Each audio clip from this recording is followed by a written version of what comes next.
سڵاو بینەرانی خۆشەویست و ئازیز، ئەم کاتتان باش هیوادارم لە هەر شوێنەکەن هەر لە خۆشی و خۆشبەختیدا بن.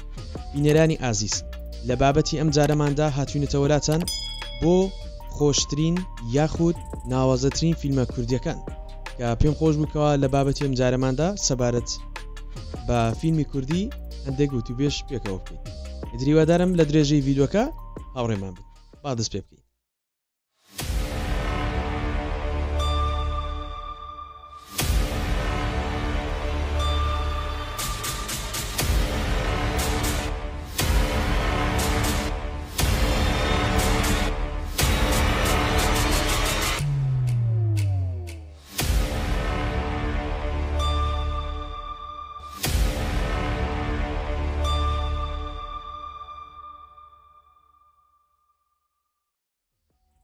بینەرانی خۆشەویست، ئێمە تەواوی فیلمەکانمان ڕێزبەندی کردووەواتە بەدەستی خۆمان نا بە پێ لێژنەی بڕیاردان کە لە هەرێمی کوردستان لە هەموو وڵاتێک ئەو شتە هەیە، لێرەش لە هەرێمی کوردستانیش ئەوە هەیە. واتە فیلمەکان ڕێزبەند دەکرێن بە پێ پۆینتەکانی خۆیان کەوا لە سینەماکان پەخش دەکرێ و بە پێ پۆینتیان ئەو ڕایانێکەوە خەڵک بە فیلمەکەی دەدەن. ئێستاش ئێمە هاتوینە باز لە چەند فیلمێکی کوردی دەکەین کەوا لەم ماوە کورتەدا چەند فیلمێک بڵاو کرایەوە کە فیلمەکان هەموو بە سپۆنسەری تایبەت و وەروەها بە ستافی تایبەتی کوردی واتە هەموو دەرهێنەر شتەکانی شەر کورد بوون کەوام فیلمیان دروست کردووە. چەند فیلمەکەن ئێستا وەدەم لە درێژی ڤیدۆکە پێکەوە سەردانێکی ناو جیهانی سینەمای کوردی بکەین. با دەست پێ بکەین. سەرەتا باز لە فیلمی گلگامێش دەکەین کە لەوانەیە ڕەنگە زۆربەتان بینەری ئەم فیلمە بووبن. فیلمی گلگامێش لەکوێیە؟ فیلمێکی تاوانی و درەما و هەزبزوێنی کوردیە کەوا لە ساڵی 2024 لە سینەماکانی هەرێمی کوردستان نمایش کراوە. فیلمەکە لە دەرهێنانی کارزان کاردۆزی و نوادنی سەرەکی بارزان یونس و گۆڕان دڵشاد و ڕاگاش کیژانە. چیرۆکی فیلمەکە لە داستانی گلگامێش بە ناوڕووک و وێنەیەکی هاوچەرخ دەجێردرێتەوە. چیرۆکی فیلمەکە تابلەتێکی داستانی گلگامێش کە دێرینترین و گرنگترین بەرهەمی ئەدەبیە لە مۆزەخانەیەک دەدەزرێت. پاسەوانی مۆزەخانەکە پەیمان دەدات کارسی پێویست بێت بیکات بۆ وەرگرتنەوەی ئەم تابلێتە ئەدەبیە کەوا لە دەست کۆمەڵێک قاچاقچیە پێش ئەوەی تابلێتەکە ببردرێتە دەرەوەی وڵات. بەرهەمهێنان و بودجەی فیلمەکە کاری وێنەگرتنی فیلمەکە لە ماوەی 33 ڕۆژدا کراوە لە لوکێشنی شاری سلێمانی و ستافێکی 7 کەسی بەشداری پرۆسەی وێنەگرتن بوون و بە بودجەی $9,000. بڕوار و ڕۆژی بڵاوکراوەی فیلمەکە ڕۆژی 22 ئابی ساڵی 2023 پۆستەری فیلمەکە بڵاوکرایەوە. لە ئەیلولی 2023 ترێلەری فیلمەکە بڵاوکرایەوە. سەرەتا بڕیار وا بوو کە فیلمەکە لە پاییزی ئەو ساڵە بڵاو بکرێتەوە، بەڵام دواتر لە ئێکی شوباتی ساڵی 2024 لە سینەما هەولێر لە هەولێر و سینەما سالم لە سلێمانی نمایش کرد. دەرهێنەر کارزان کاردۆزی، سەرچاوەی چیرۆک، داستانی گلگامێش، چەشنی فیلم، درەما، تاوان، هەزبزوێن. کاست: بارزان یونس، گۆڕان دڵشاد، ڕاکاش کیژان. ڕێکەوتی دەرچوون 1 شوباتی ساڵی 2024. ماوەی فیلم 90 خولەک. وڵات: هەرێمی کوردستان، زمان کوردی. ئەوڕانی خۆشەویست، ئەمە کورکراوەی فیلمی گلگامێش بوو. وادارم بە دڵتان بوو بێت. با ئێستاش بچین بۆ فیلمی داهاتوومە.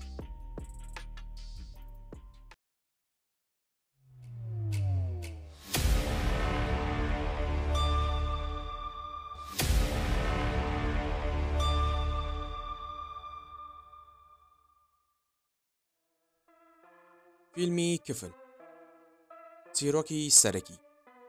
کفن فیلمێکی کوردیە بە یەکەمین فیلمی درێژی سینەمای کوردی دادەنرێت.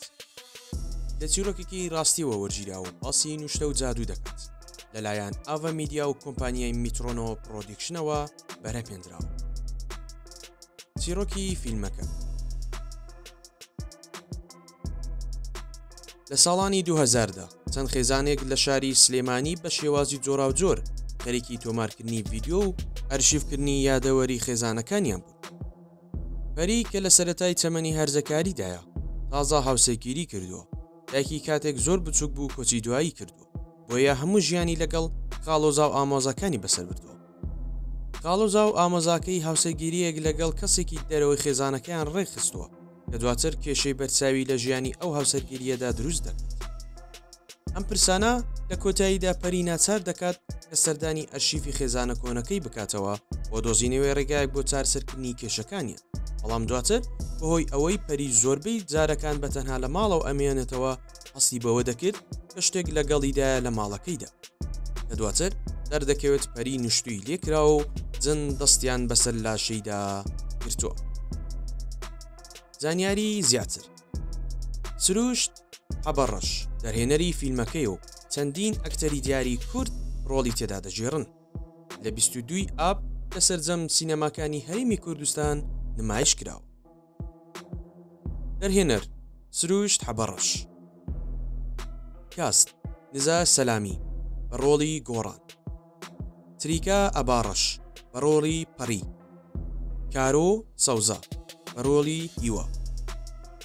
جۆری فیلم و لۆکێشنی فیلم و هەروەها بودجەی فیلمەکە.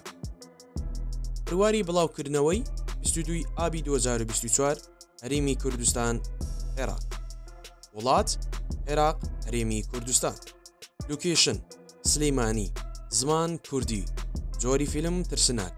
وەروەها بودجە $200,000 مەزەن دەکراوە. کاتی فیلمەکەش 1 ساعت و 40 دقەیە. ئەمەش کورکراوەی فیلمی کفم بوو. دوادارم بە دڵتان بێت.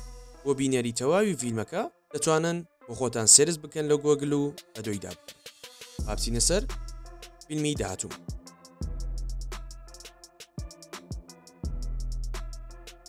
فیلمی 1988. فیلمی 1988 فیلمێکی مێژووی کوردیە کەوا لە ساڵی 2023 بەرهەم هێنراوە. لە دەرهێنان و نووسینی ئێژوان زەندی و بەرهەمهێنانی ڕێمان شەوکەتە.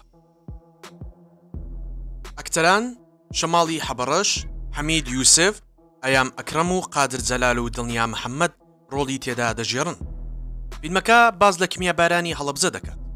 1988 بوو بە براوەی باشترین فیلمی ساڵی 2023 لەلایەن دەستگای میدیایی کوردش وەڵدن سینگرسەوە. فیلمی 1988 یەکەمین ترێلەری بڵاو کرایەوە کە فیلمێکی سینەمای کوردیە و لە ئاستێکی جیهانیدا کاری بەرهەمهێنانی بۆ ئەنجام درراوە. فیلمەکە باز لە زستانی ساڵی 1988 دەکات کە لە سەرترین سەردەمی شەڕی ئێران و عێراقە. پێشمەرگە چالاکی بەردەوامیان هەیە لە دژی حیزبی باس لە شاری هەڵەبجە.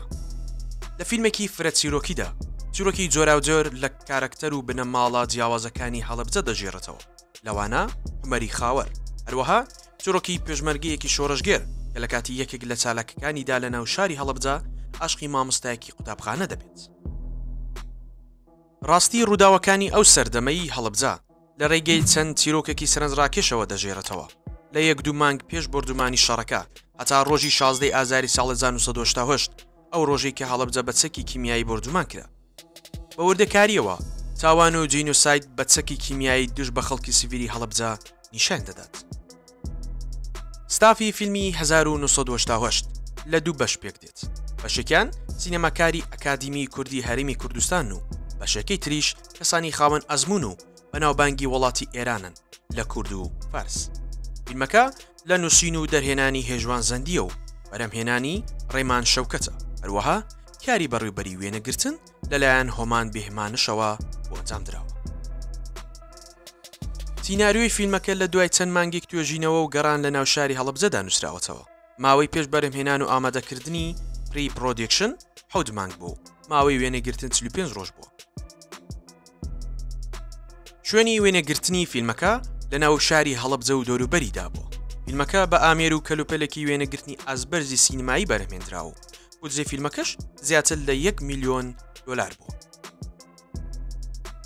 کاست: حەمید یوسف بە ڕۆڵی تۆڵە، قادر جەلال بە ڕۆڵی حومەری خاوەر، شەماڵی حەبەڕەش بە ڕۆڵی مام عەبدوڵڵا، دڵنیا محەممەدی بە ڕۆڵی شیلان، ئەیام ئەکرم بە ڕۆڵی نەجمەدی. بڕوار و بڵاوکردنەوەی فیلمەکە.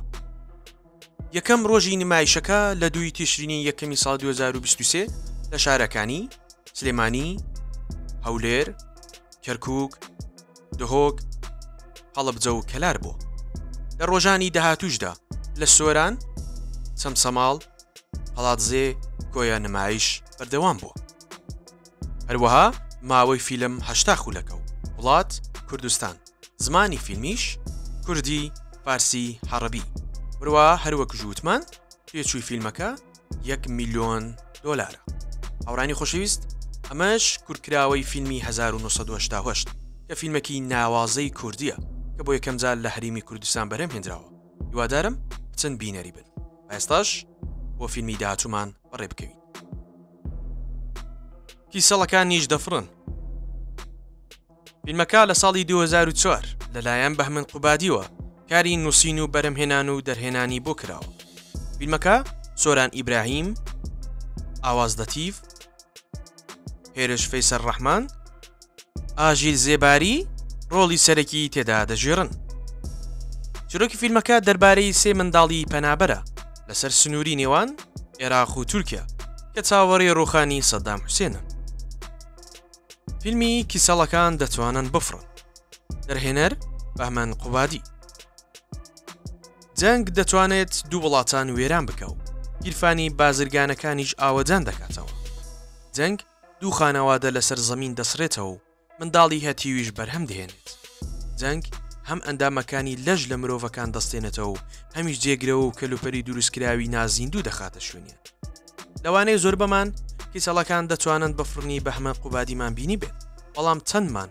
هەسمان بە چەواوی دیمەنەکان کردو و لە کۆتاییدا دڵمان بۆ چیرۆکەکەی پڕ بوو لەوانەیە وەڵامەکەی ڕێژەیی بێت بەڵام هەموو فیلمێک بەشێکی تاریک و پامێکی هەیە مەگەر فیلمەکە مەبەست لی تەنها کۆکردنەوەی سەرمایە بێت چیرۆکی فیلمەکە سۆرانی تەمەن 13 ساڵ ناسراوە بە ناوی ناودیار کاک سەتەلایت کە کاری دانانی قاپ و ئەنتێنە بۆ ئەو گوندانەی کە بە دوای هەواڵێکدا دەگەڕن دەربارەی سەدام حوسێن هەروەها ناسراوە بە شارەزای سنوورداری زمانی ئینگلیزی چونکە کار لەگەڵ ئەمریکایەکان دەکات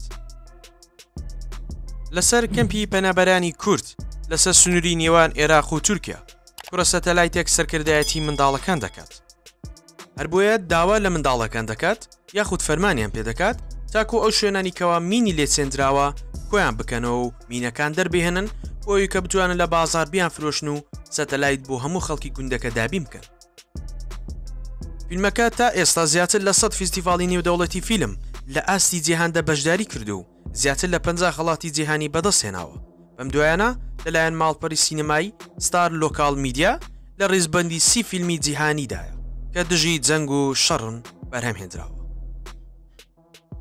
کاتی بڕواری فیلمەکە